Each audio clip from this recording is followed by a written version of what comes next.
সালমার দাম্পত্য কলহের জের ধরেই স্বামী দিনাজপুর ৬ আসনের সংসদ সদস্য শিবলী সাদিকের সঙ্গে তার সংসার ভেঙেছে বলে জানা গেছে। ডিভোর্সের বিষয়টি নিশ্চিত করেছেন সালমা নিজেই।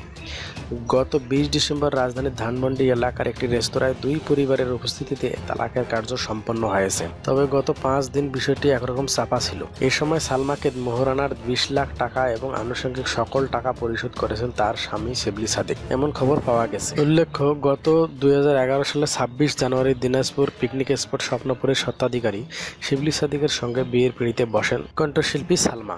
এরপর ২০১৪ সালের ১ জানুয়ারি সালমার প্রথম সন্তান জন্ম নেয়। বিষয়টি নিয়ে সালমার কাছে জানতে চাইলে তিনি বলেন ঘটনা সত্য, ডিভোর্স হয়ে গেছে। কবে ডিভোর্সের ঘটনা ঘটেছে জানতে চাইলে তিনি বলেন কপাল খারাপ, বিশেষ দিনে আমার জীবনে এমন একটি ঘটনা ঘটলো। উল্লেখ্য, গত ২০ ডিসেম্বর সালমা ও শিবলী সাদিকের ডিভোর্স হয়েছে। কেন ডিভোর্স করলেন এমন প্রশ্নে আবেগতাড়িত হয়ে সালমা বলেন, এ বিষয়ে আমি আসলে খুব নার্ভাস, শুধু বলবো যে মরতে মরতে বেঁচে গেছি। এর বেশি এই মুহূর্তে বিস্তারিত বলা সম্ভব নয় বলে জানান এক সময় জনপ্রিয় সঙ্গীত শিল্পী সালমা।